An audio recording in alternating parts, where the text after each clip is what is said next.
শরীরের সবচেয়ে গুরুত্বপূর্ণ বাহ্যিক অঙ্গ কোনটি? খুব ছোট্টবেলায় মার এই প্রশ্নের উত্তরে বলতাম কান। মা তার উত্তরে মাথা নেড়ে বলতেন, না, ঠিক হয়নি। পৃথিবীতে অনেক বধির লোক আছে এবং তারা ভালোভাবে বেঁচে আছে। তুমি এই প্রশ্নের উত্তরটা নিয়ে আরও ভাবো। আমি শীঘ্রই এই প্রশ্নটা আবার জিজ্ঞেস করব। তারপর কয়েক বছর চলে গেল। আমি তখন বালক থেকে কিশোর। মা আবার প্রশ্নটা করলেন। আমি তার উত্তরে এইবার কনফিডেন্টলি বললাম, দৃষ্টিশক্তি হচ্ছে আমাদের জীবনে সবচেয়ে প্রয়োজনীয়। এটা চোখই হবে। মা আমার দিকে তাকিয়ে স্মিত হেসে বললেন, বাবা, খুব দ্রুত শিখেছ তুমি। আশা করি সঠিক উত্তরটা সহসাই বের করে ফেলবে।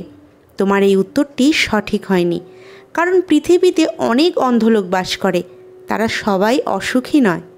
সঠিক উত্তরটি দিতে না পেরে আমি খুবই হতাশ হলাম, কিন্তু হাল ছাড়লাম না। আরও কয়েকবার এই প্রশ্নের উত্তর মাকে বললাম। মা প্রতিবারই আমার উত্তর শুনে মাথা নেড়ে বলতেন, তুমি কিন্তু দিন দিন বুদ্ধিমান হচ্ছ। আশা করি সঠিক উত্তরটি ঠিক পেয়ে যাবে। তারপর অনেক অনেক দিন চলে গেল। একদিন আমার বাবা মারা গেলেন। সবাই শোকে বিহ্বল। আত্মীয় স্বজন, পাড়াপড়শি অনেকেই কাঁদলেন। এমনকি মামা কাকা, যাদেরকে কখনো কাঁদতে দেখিনি, তারাও একে অন্যের কাঁধে মাথা রেখে কাঁদলেন।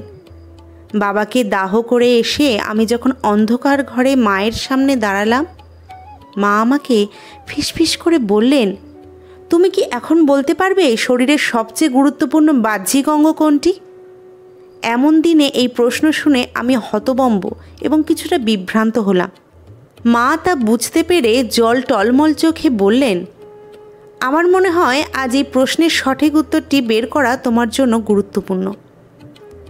তুমি শরীরের প্রায় সব অঙ্গের নামই বলেছ, কিন্তু আমি তাতে কোনো সায় দিইনি, কারণ আমার মতে শরীরের সবচেয়ে গুরুত্বপূর্ণ বাহ্যিক অঙ্গ হচ্ছে কাঁধ। আমি তার উত্তর শুনে অবাক হয়ে বললাম, কাঁধ আমাদের মাথাকে ধরে রাখে বলেই কি এত গুরুত্বপূর্ণ? প্রত্যুত্তরে মা বললেন, ঠিক তা নয়, কারণ এই কাঁধই মানব শরীরের এমন একটি অঙ্গ যা তোমার নিজের চেয়ে তোমার প্রিয় মানুষগুলির বেশি দরকার। প্রতিটা মানুষেরই জীবনের কোনো না কোনো সময় একটি স্বাচ্ছন্দ্যময় কাঁধের প্রয়োজন হয়, যার উপর মাথা রেখে সে নিশ্চিন্তে কাঁদতে পারবে।